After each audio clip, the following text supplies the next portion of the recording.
I am pleased to have back on the Everything Financial radio program with me today Mr. Karl Denninger. Karl is a prolific writer and commentator. You can see his work at market-ticker.org. And Karl, welcome back to the program. No, thank you very much.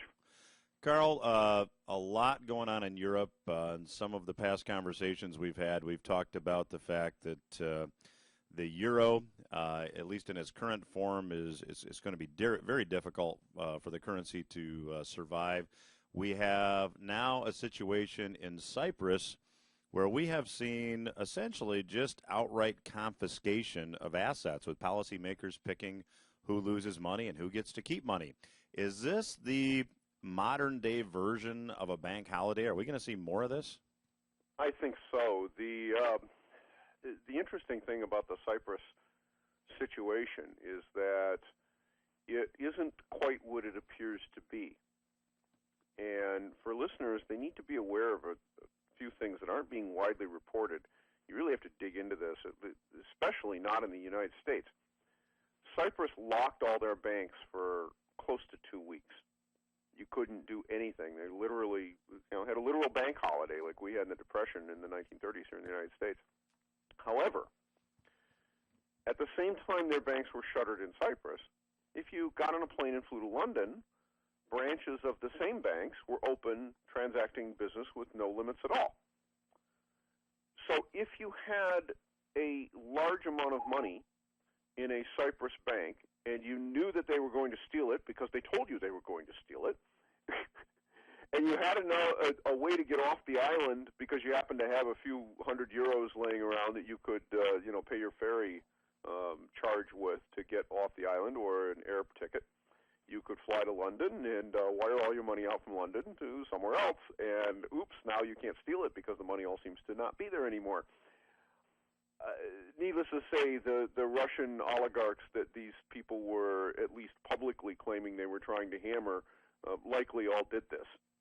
And so the people who really got hosed by this little experiment are Cypriot business folks who had their operating funds in excess of 100,000 euros, which is the deposit insurance limit in the EU, stolen. I expect that the consequence of this is going to be extraordinarily severe for Cypriot small and mid-sized businesses over the next 6 to 12 months. In fact, I'll be shocked if it doesn't produce an outright depression.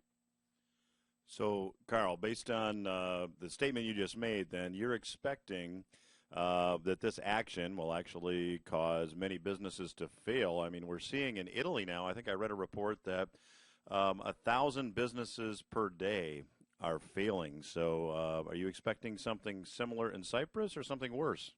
Oh, I expect something worse in Cyprus. I ran a company for the better part of a decade when I lived in Chicago, and there is no way for any firm that has a moderate number of employees, we're talking about more than 10 or 15, to run without having more than 100,000 in the bank, because you have to be able to cover payroll plus your payroll tax liabilities.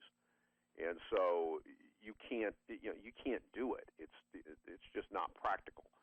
And as a result, the largest percentage of entities that are going to be outside deposit limits and therefore not shielded are going to be small, medium, and to some extent large businesses.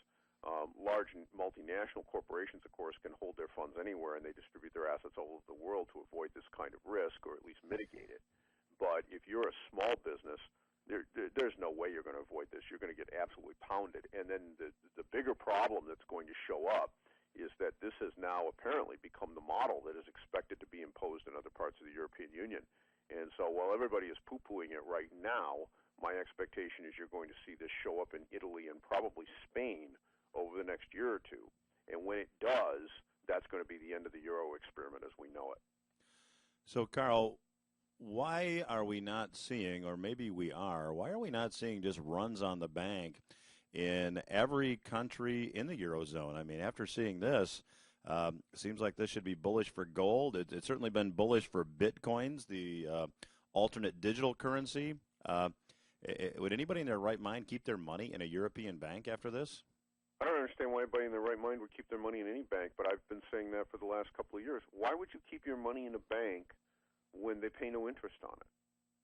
What is the advantage other than the fact that if you keep it in a safe in your house, you need guns and and guards? Beyond the physical risk of theft or destruction, what do you get from a bank today, having your funds in a bank? That's been true for the last 2 years. There's been no earnings on a savings or a demand account.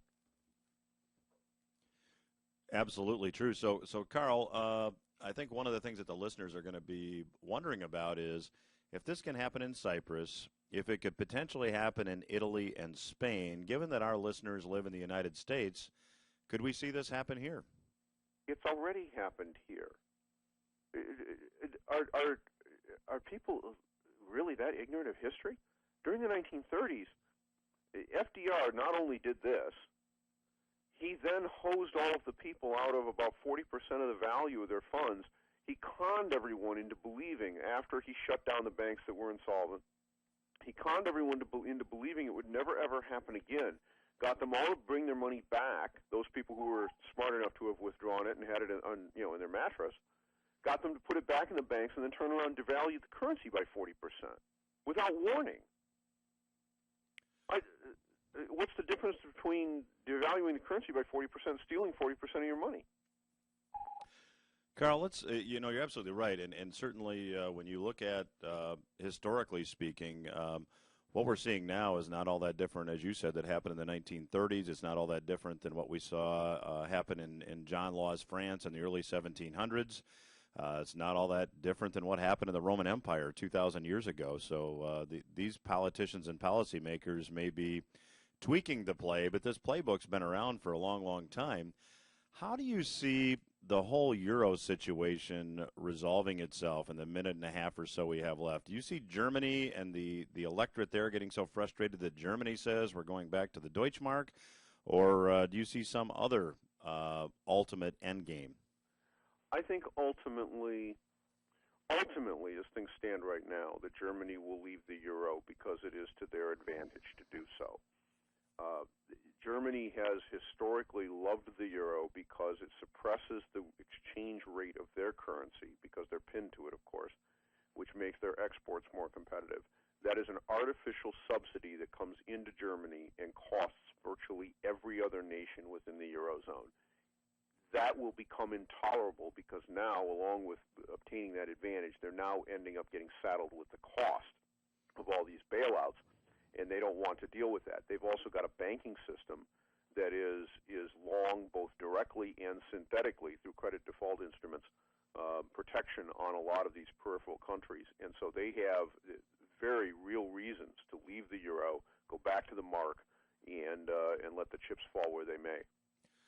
Well, we are chatting with Mr. Karl Denninger. His website is market-ticker.org. We will continue our conversation with him in the next segment when Everything Financial Radio returns. Stay with us.